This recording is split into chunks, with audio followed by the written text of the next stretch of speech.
विरहा का शीर्षक भोला भील की परीक्षा। उधर से बहन आप सुनबे कैला हो, राम जी का बियाह, इधर से हरिश्चंद्र जी का बियाह भइल। भैया पढ़ाई ना कैलन, खाली मेहरारू देखे बदे, मनी गायिका देखे बदे रोज मिली हैं। तो सही मई बिरहा में इतनी गायिका हो गल ही, सजिंदा लोग कम पड़ जात हुन। आप दू जने कल्पत रहनी बेचारे, साजिंदा लोग कम पड़ जात हुए, इतनी गायिका हो गल ही। तो भैया आप लोग के तो रोज देखे के मिलत हुई है एक एक से चेहरा।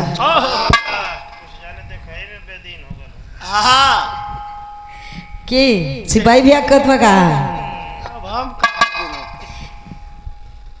ई ब्रह्मचारी आदमी है, वानर हो उनके आंखी से लोग भोला भील को परीक्षा हमरे बिरहा का शीर्षक भूमिका के लाइन से संकेत हो।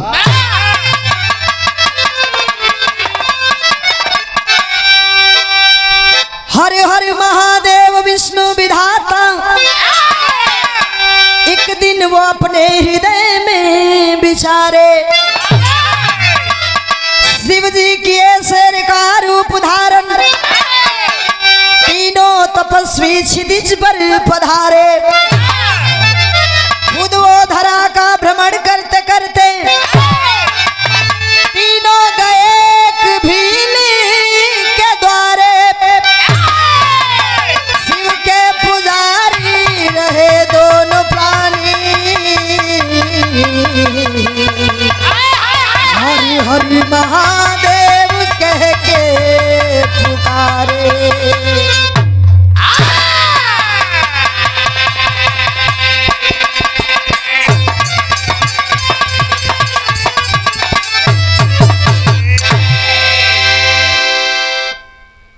एक भोला भील जकरा भक्ति से भगवान भोलेनाथ जी बहुत प्रसन्न भइलन। देखलन कि भोला भील भले ही गरीब था, लेकिन अगर उसके दरवाजे पर कोई चला जाता तो भूखा नहीं जाता। भर पेट भोजन करा के ही भोला भील अपने दरवाजे से उसे जाने देता। एक दिन भगवान भोलेनाथ जी सोचलन काहे न चली अपने भक्त को तनी से परीक्षा ले ले। ब्रह्मा विष्णु महेश तीनों देव अपन रूप बदल लेलन, अपन रूप बदल के धरती पर आ गईलन। और जब धरती पर अलन तो भोला भील के दरवाजे पर पहुंचे हैं। साथ में एगो शेर के लिया ललन, और शेरवा के लेके भोला भील के दरवाजा पर पहुंचल हुन। और जौना समय पहुंचल हुन उस समय बिरहा में एक लाइन गजल के नमूना हमरे कवि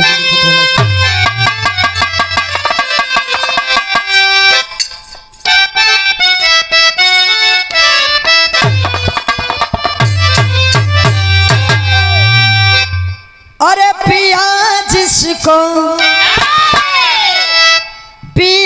जिसको चाहे सुहागन वही है।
बाहर रे प्रभु की लीला,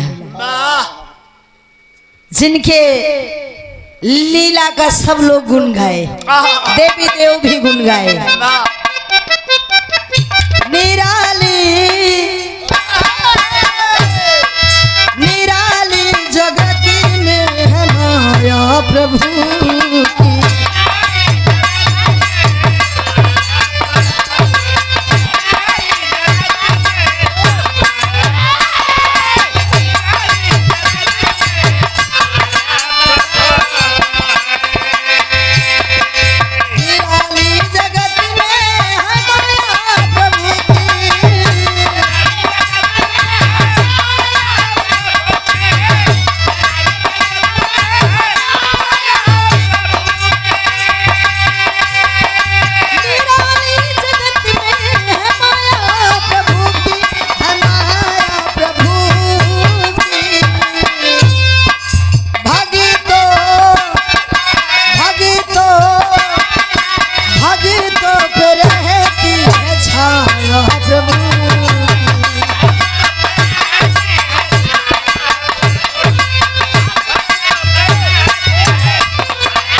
नज्म के लाइन से कहानी की शुरुआत होता।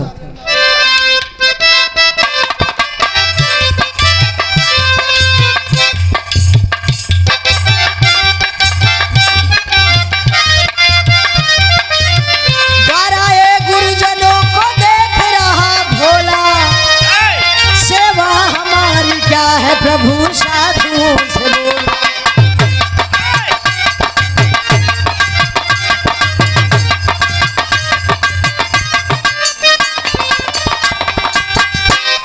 प्रशंसा तेरी सुनकर के तेरे द्वार आए हैं, इसी के भेष में तब आरज़ू लगाए हैं।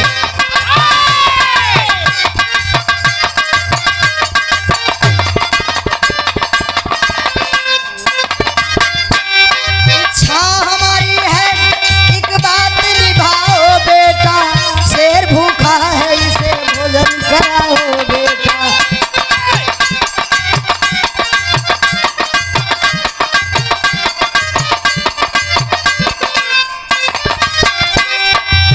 बोला है भोला कि मैं जंगल बीच जाता हूँ, बोला है भोला कि मैं जंगल बीच जाता हूँ, मार कर जानवर की मांस अब।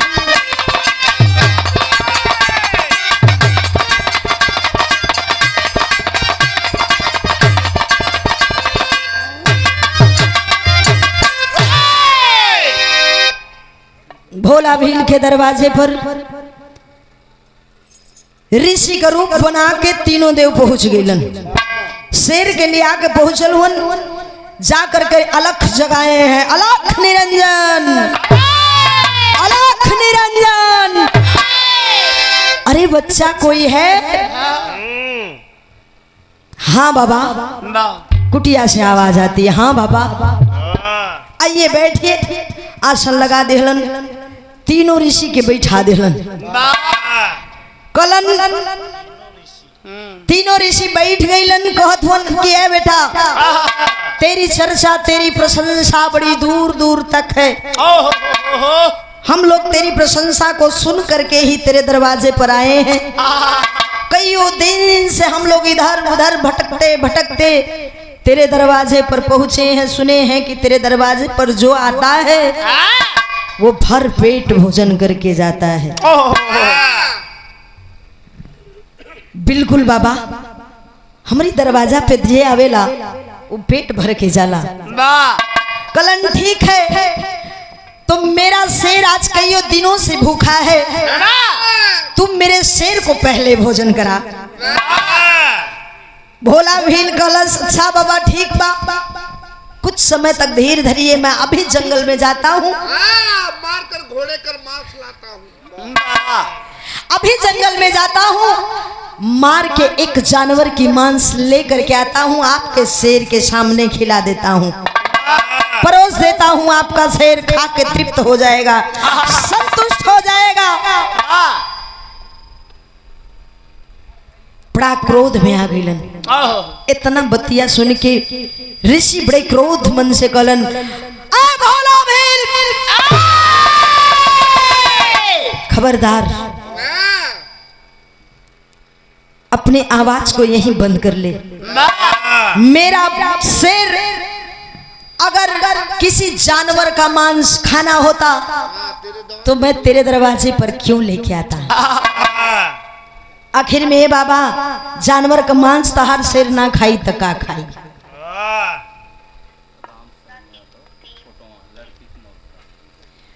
आदरणीय आप परम श्रद्धे राम शरण यादव जी, आप कोटवा के धरती से लड़की के मामा जी की ओर से, सॉरी अरे तो धीरे हूं से लोग बोल सकत हुआ,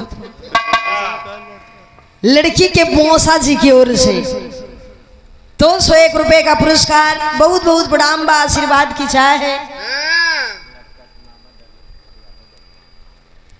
लड़का के मामा जी धर्मेंद्र कुमार यादव कोठवा के धरती से 101 रुपया के पुरस्कार बा, बहुत बहुत प्रणाम बा, आशीर्वाद की चाह है। खबरदार ऐ भोला भील, अगर मेरा शेर जंगल का मांस खाना होता तो हम कईयों दिन से आज इधर उधर भ्रमण कर रहे हैं, कहीं जंगल में छोड़ देते, हमारा शेर भर पेट भोजन करके चला आता, तेरे दरवाजे पे हम ना आते। तब ए बाबा आखिर में आपका शेर खाएगा क्या? बिरहा में गीत लगत हो मास्टर।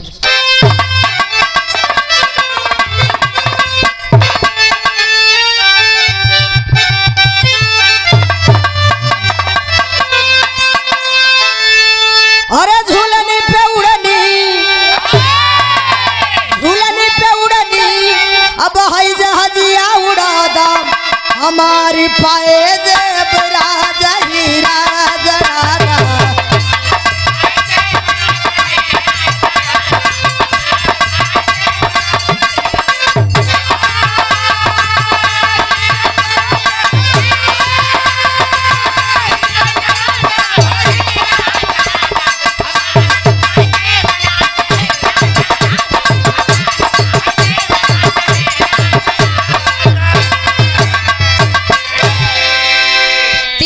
ऋषि कहलन का अरे काहे करावेला,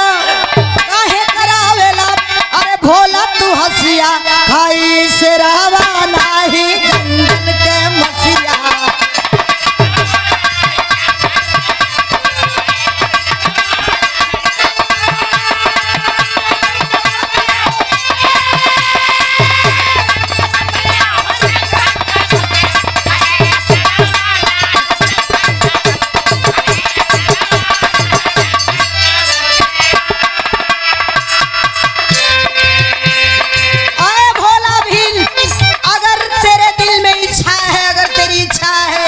तो बोल तो तेरे सामने एक बात को मैं रखूं।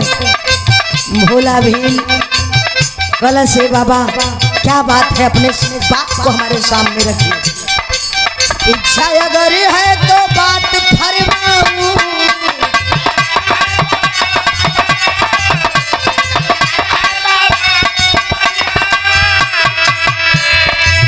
वरना दुआरे से वापस में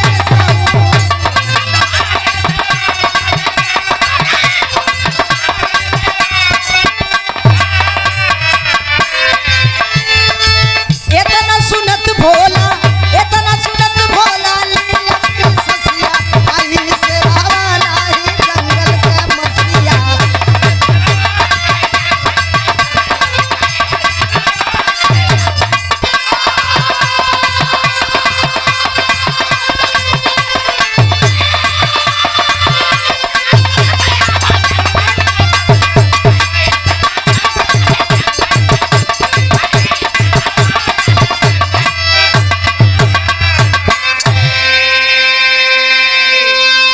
जब तपस्वी कहलन कि तेरे दरवाजे से हम वापस चले जाएं क्या भोला भील?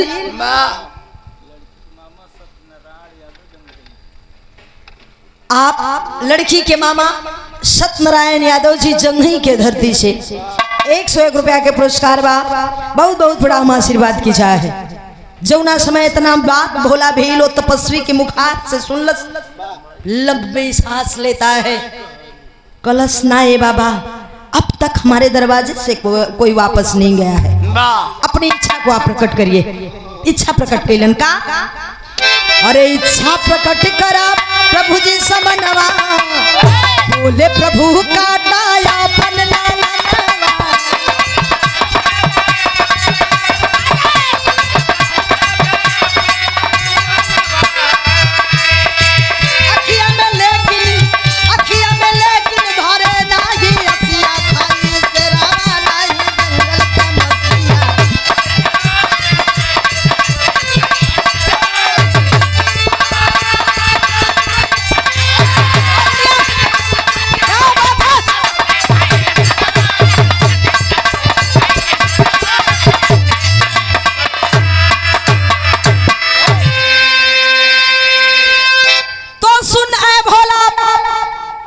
मेरा शेर तेरे बेटे का मांस खाएगा। बेटे का मांस? आवाक हो गया भोला भील। है तपस्वी, आखिर में आपका शेर केवल मेरे बेटे का ही मांस क्यों खाएगा? तपस्वी कहलन, खिलाना है तो खिला ऐ भोला भील, वरना हम तेरे दरवाजे से वापस जा रहे हैं। कहलन ना ए बाबा बैठ। बैठौलन, दौड़ के कुटिया में गईलन अपने भीलनी के पास। अजौना समय भीलनिया के पास गल उन मास्टर बिरहा में गीत लगत है।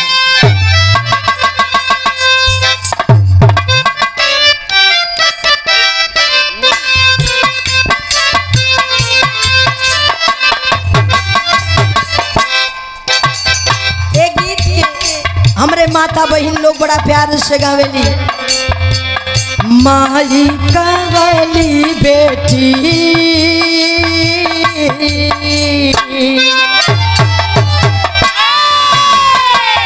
माई कहली बेटी नियरे बियाह बहू, माई कहली बेटी नियरे बियाह बहू, बाबूजी कहले बड़ी दूर।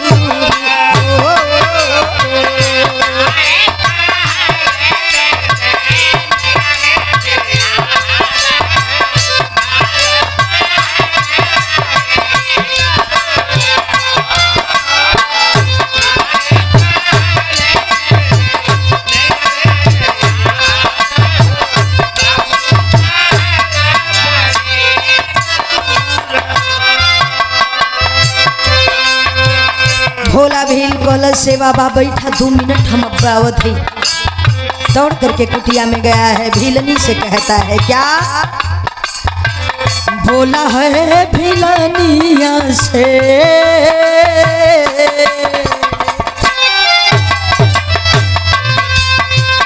बोला है भीलनिया से जाके भोला भीलवा को, बोला है भीलनिया से जाके भोला भीलवा को, बहला नया सुधार हो।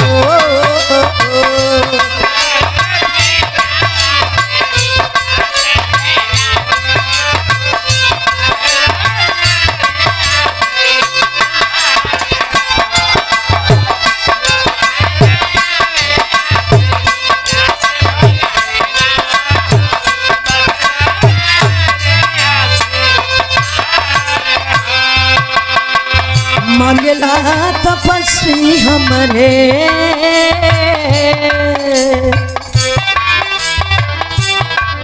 ऐ भीलनी जो तपस्वी हमारे दरवाजे पर आए हैं जानती हो, वो हमारे बेटे का मांस मांग रहे हैं। उनका शेर भूखा है, वो जंगल का मांस नहीं खाएगा, वो हमारे बेटे का मांस खाएगा।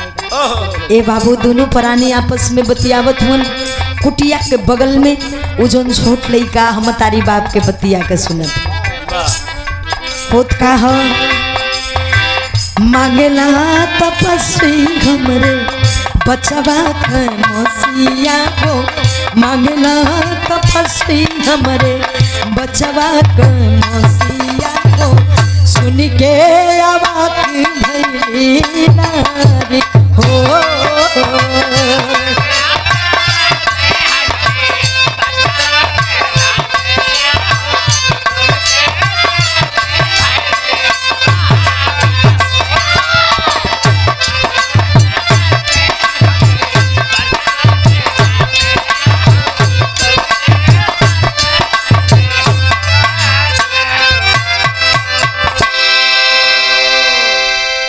मतारी बात के आड़ से जब सुन ले बात दौड़ करके सामने आ गया वह छोटा बच्चा समनमा के कलश हे माई ए बाबू जब हई तपस्वी का शेर हमार मांस खायल चाहत हो तब चला दीजिए हमारे गर्दन पर कटार और मेरे मांस का लोथड़ा बना करके ले जा करके थाली में परोस के उस थाली में रख करके उस शेर के सामने परोस दो।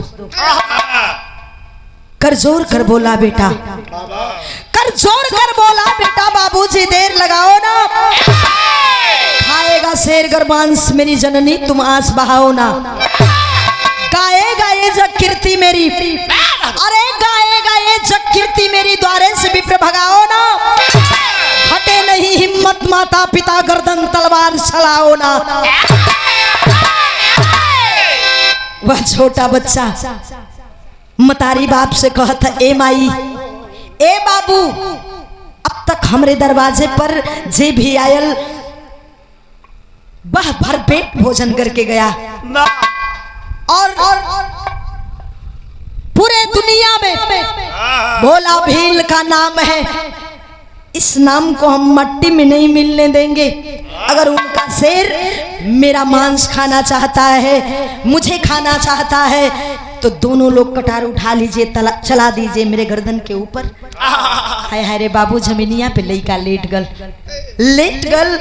कलश देर मत करिए, आंख में आंसू नहीं आना चाहिए। तपस्वी के कहने के अनुसार तपस्वी कलन कि है भोला भील तू अपने बेटे के ऊपर कटार तो चलाएगा लेकिन तेरी आंख में आंसू नहीं आना चाहिए। आय हाय रे बाबू मतारी बाप दोनों कलेजे पत्थर रख करके उठा लिए कटार, दोनों चलावत हुन मस्त बिरहा में गीत लगत हन।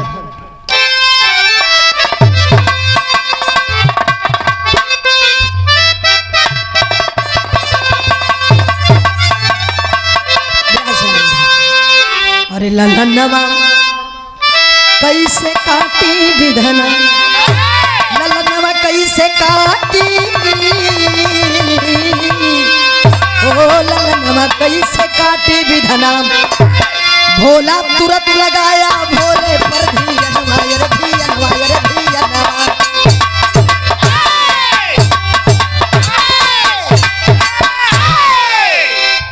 ललनवा कैसे काटी विधना, भोला तुरंत लगाया भोले पर धियनवा, ललनवा कैसे काटी विधना। हे प्रभु तीनों लोग के मालिक कहाँ सो गए, कहाँ सो गए। आज मेरा इकलौता बेटा मौत के मुंह में जा रहा है, कहाँ है आप। एक बार भगवान भोलेनाथ के ऊपर भोला भील ध्यान लगाया है, ध्यान लगा करके उठा लिया कटार, दोनों पुरानी चलावत हुन। कैसे चलावत हुन मास्टर,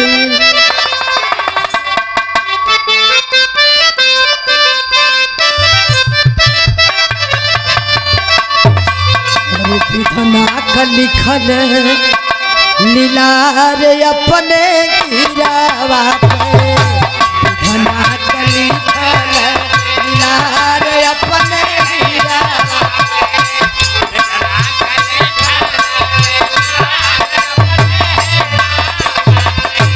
बिलवा चलावेला कटार अपने गिरावा, कटार अपने गिरावा पे, विधना का लिखल लीला रे अपने गिरावा पे।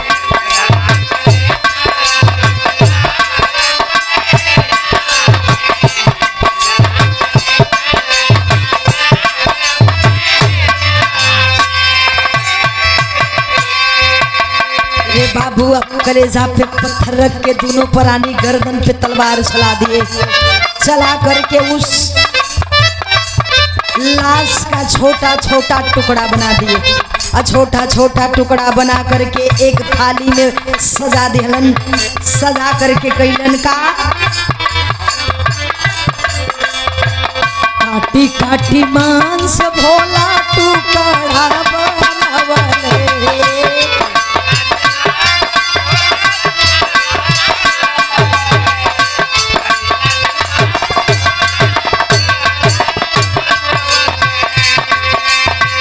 दोनों प्राणी थाली में तब भोजन सजवले।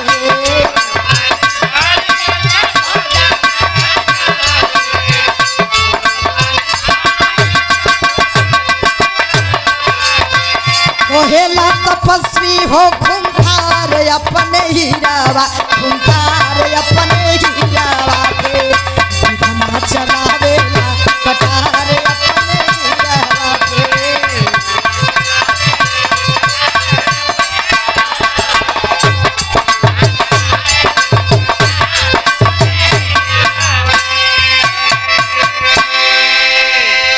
बाहरे भोला भी मांस का टुकड़ा बना दिया। बनाने के बाद ले जा करके शेर के सामने वह मांस का लोथड़ा पेश कर दिया। जौना समय मांस का लोथड़ा पेश कैले बा शेर अपने मुंह को घुमा लिया। शेर अपने मुख को घुमा लिया।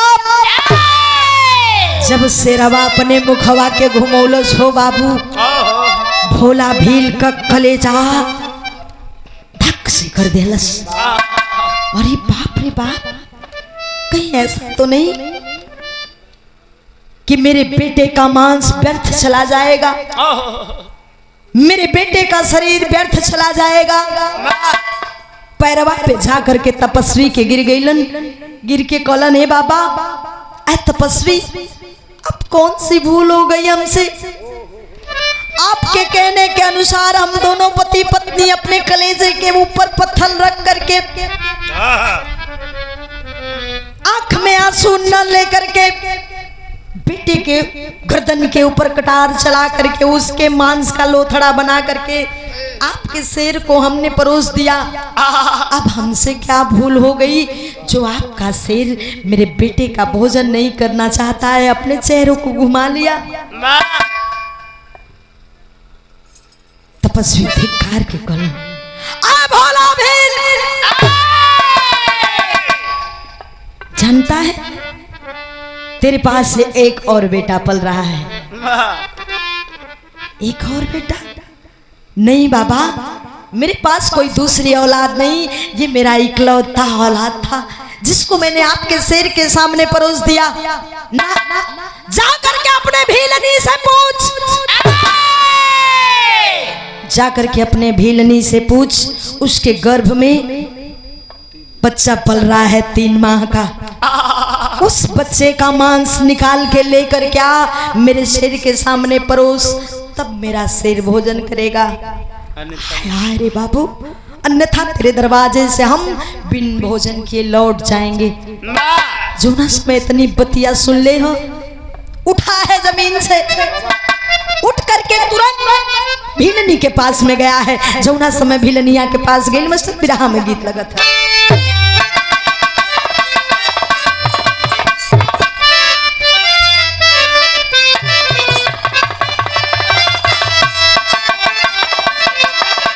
अरे कही माई से जग जामल,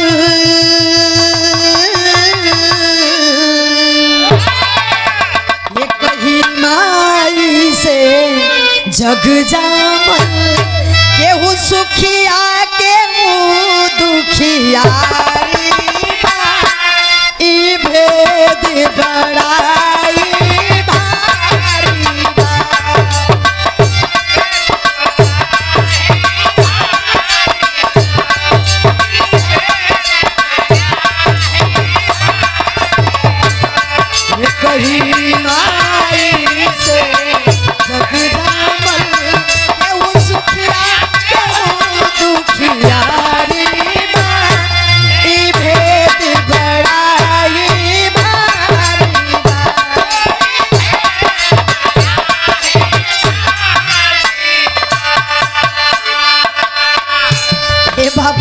दौड़ करके कुटिया में गया है भोला भी।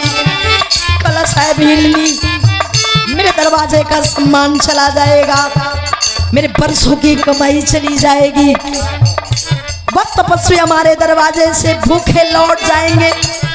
मेरे बेटे का मांस तो मैंने उनके थाली में परोस दिया, लेकिन उनका शेर भोजन करने के लिए तैयार नहीं है। तेरे गर्भ में जो बच्चा पल रहा है, उनका शेर उस बच्चे का भोजन करेगा। कहते हैं, भोला भील कहता है क्या? भोला भोला पिया से जा,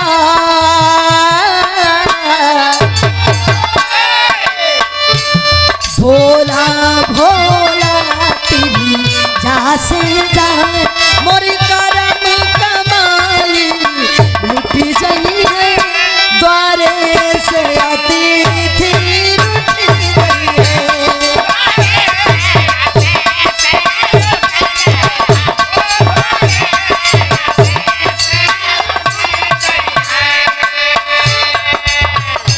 सुनीत ना बोली भीलनिया,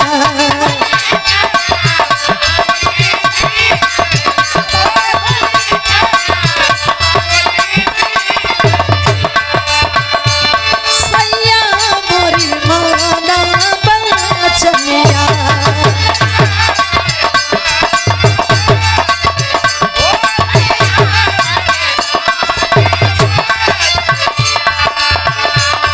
उधरा में लाली,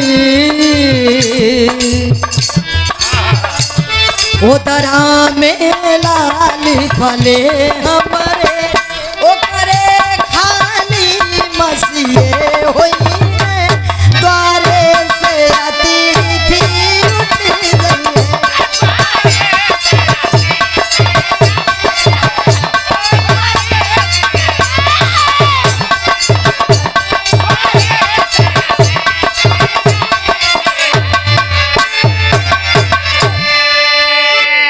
भीलनी कलश ऐसैया, हमरा पेट में 3 महीना गर्भ पलत ना ओकरे तो अब तक खाली मांस का लोथड़ा होई। क्या देंगे आप? उठा लीजिए कटार, चला दीजिए मेरे गर्भ के ऊपर, उस मांस के लोथड़ा को निकाल लीजिए, निकाल के ले जा करके उस तपस्वी के शेर के सामने परोस दीजिए। बाहर भोला भील की परीक्षा बिरहा में पफुट का भाव लगे था मास्टर।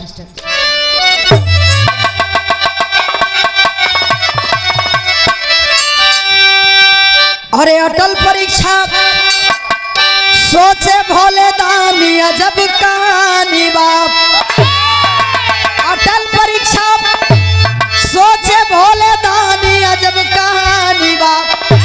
करम में हमारे का लिखला शिवदानी अजब कहानी बाप।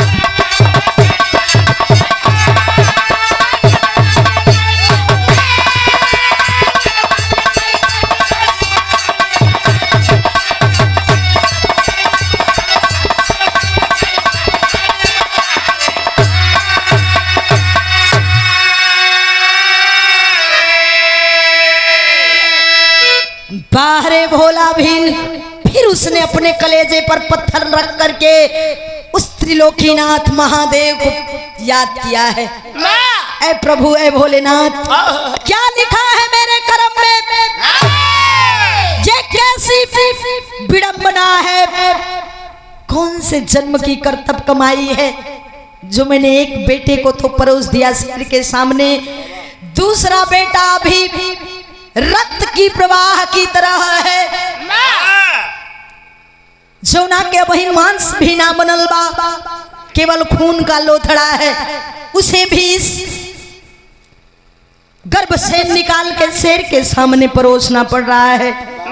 भगवान भोलेनाथ के कोसा था, लेकिन होत का? अरे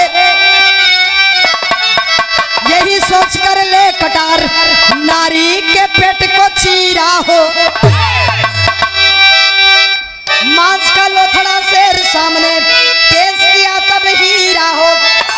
प्रकट हुए ब्रह्मा विष्णु शिवदानी अजब कहानी बाप। बरे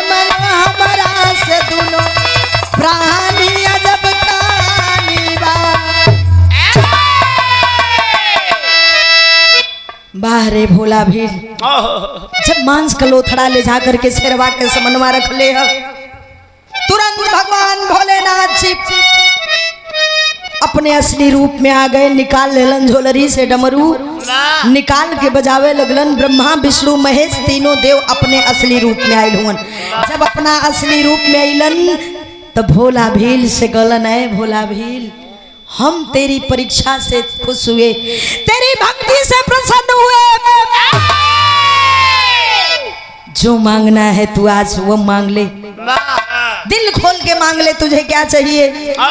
भोला भील कहला से प्रभु हमके जवन दी हो तवन दी हो, तब को तो तब बा, ए जन्म में हमसे तू ही परीक्षा ले लेला, लेकिन कलयुग में ये परीक्षा किसी और से मत लीजिएगा। नहीं कोई अपना बालक काटने के बजाय तोहके पटक के तोहरे गर्दन पे पहले छोड़ी चलाई। आल्हा के भाव में लिखल गई।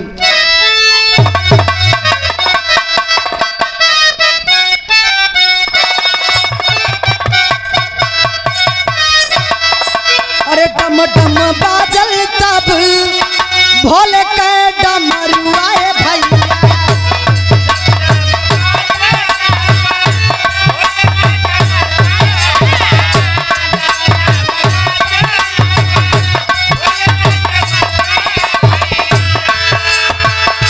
हरि हरि हरि गईले हरि में समा,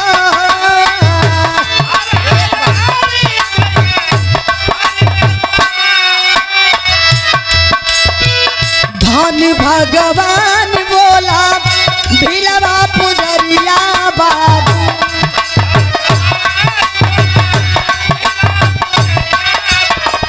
लिहाजिन परीक्षा प्रभु के उसे भुला,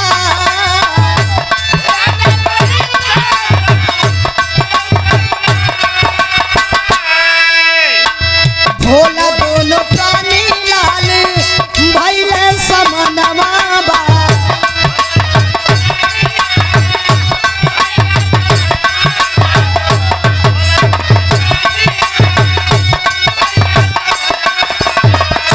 उदरा कलाल फिर से उदरे में बा,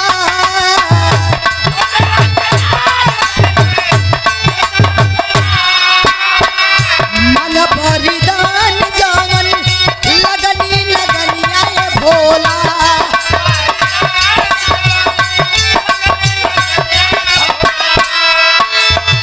दे दो भगवान जवन इच्छा तोहर बा,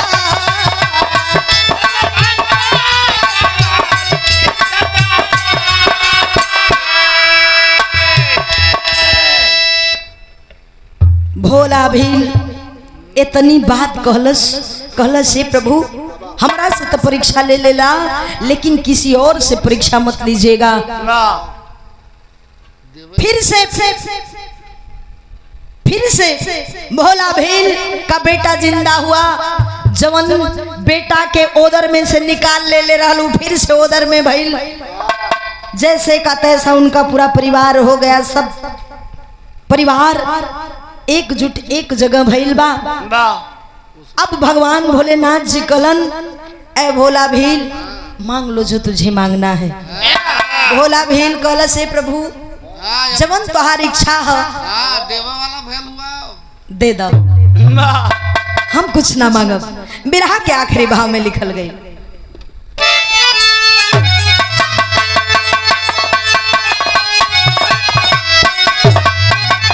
अरे जिसके सत से पूर्व जन्म की कमाई बन गई, तब भोला नाम से सहरिया भिलाई बन गई।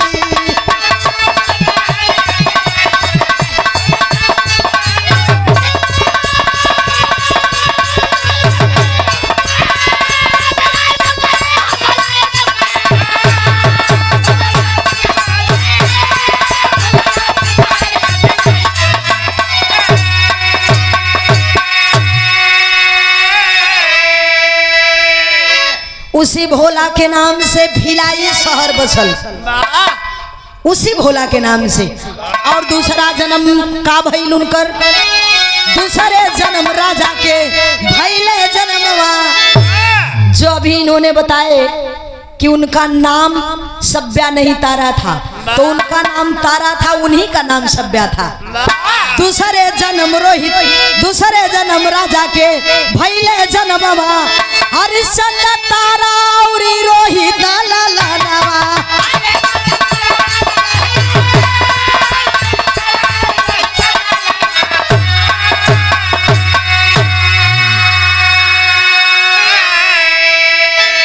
भक्ति में शक्ति के और सच्चाई बन गई, तब भोला नाम से सहरिया भिलाई बन गई।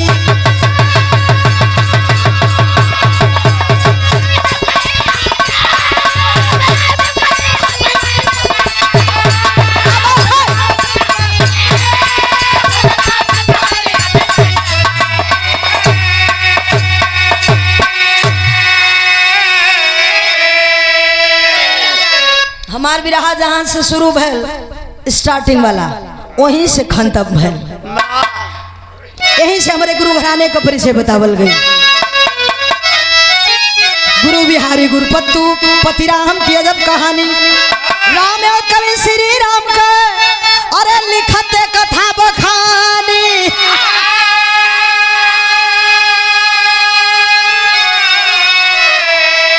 अरे ललनवा कैसे काटी विधना, ओ ललनवा कैसे काटी विधना। अनीता रमेश कवि का भोला पर धिया नवा।